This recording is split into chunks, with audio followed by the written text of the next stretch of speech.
peux aller à N'Djamena, à partir du Nigeria, quand tu dépasses Maïdougri, si c'est trop, c'est 1500 francs. C'est pas loin avec le Tchad.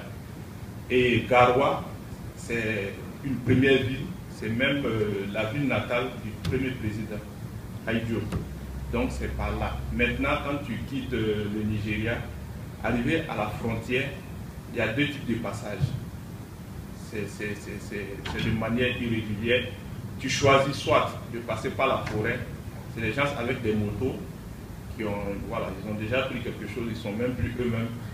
Voilà, ils te demandent de donner 50 000 francs, c'est à négocier. Vous négociez, bon, jusqu'à peut-être 25 000 comme ça. Et ils te prennent, et puis en forêt, si tu as la chance, ils vont avec toi à quelque chose de 20 km de Garoua, on te dépose dans la forêt, puis on te dit de débrouiller partir. Maintenant, si tu as un passeport que tu veux négocier, tu négocies, il y a des passeurs aussi pour ça. Tu donnes le passeport à une somme de 25 000 francs, lui il va rapidement en ville te trouver un visa de transit qui est juste pour une semaine. Moi j'ai opté pour ça parce que j'avais mon passeport. Parce que, comme je dis, je vais laisser pour le truc, comme on appelle ça, le Maghreb, là, en face des journalistes, ça va être beaucoup de questions.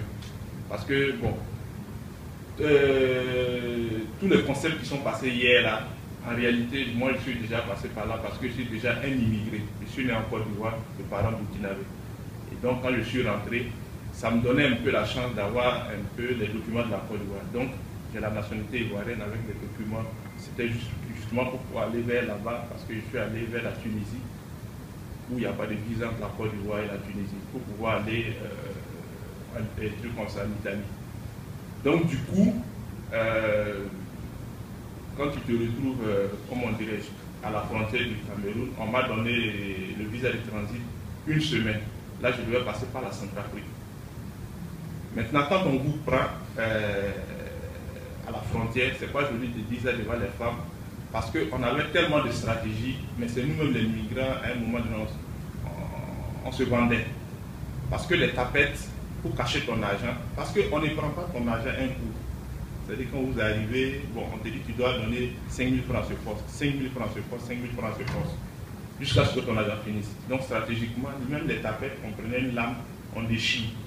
Quand tu déchires et tu plies l'argent très fin là, et puis tu mets là-bas et tu cours. Donc quand tu marches dessus, on ne sait pas que tu as mis de l'argent. Ou bien même la pâte dentifrice là, tu appuies, tu vides le tout dedans. Et tu plies l'argent avec un petit sachet, tu mets. Même les manches même des chemises comme ça, on mettait de l'argent. La police d'immigration du moins du Cameroun a pris connaissance de tout ça. Donc on vous met dans un truc qu'on appelle ça, derrière le poste là, ils ont fait sous forme d'encart, façon comme ça. Et il y a des jeunes Camerounais qui sont là, c'est leur travail. Quand on te fouille, on ne trouve pas l'argent, on te dit d'aller là-bas. Tu peux trouver ces mêmes jeunes là. Voilà, comme c'est un garçon, je mets bien nu. Si on ne voit rien, bon, je vais bouffer ça parce que là, c'est pas humain quoi. Pour pouvoir. Mais parce qu'ils ont essayé et ils ont trouvé de l'argent souvent. Ils ont même trouvé de l'argent souvent, voilà pourquoi ils ont fait ça. Et du coup, quand ils finissent, s'ils ont eu l'argent, on te laisse passer.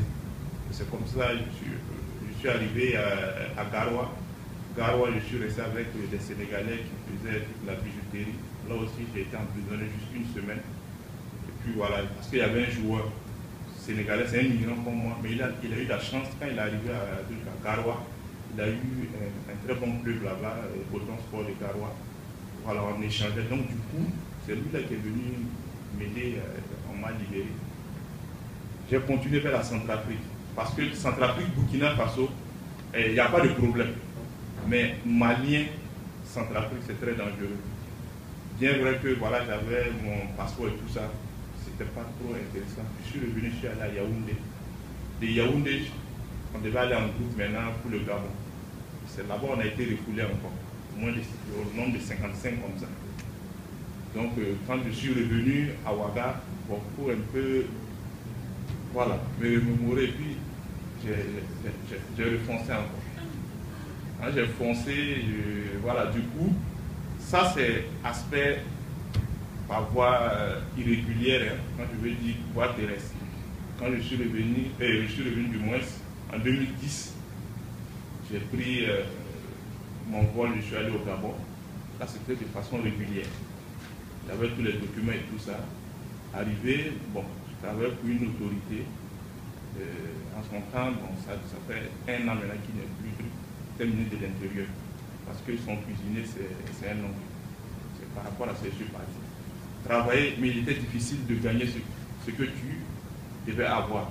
Et du coup, les gens se disent que ah, là, il est parti, non, là-bas, c'est bon. Effectivement, c'est bon. Mais tout reste en même temps.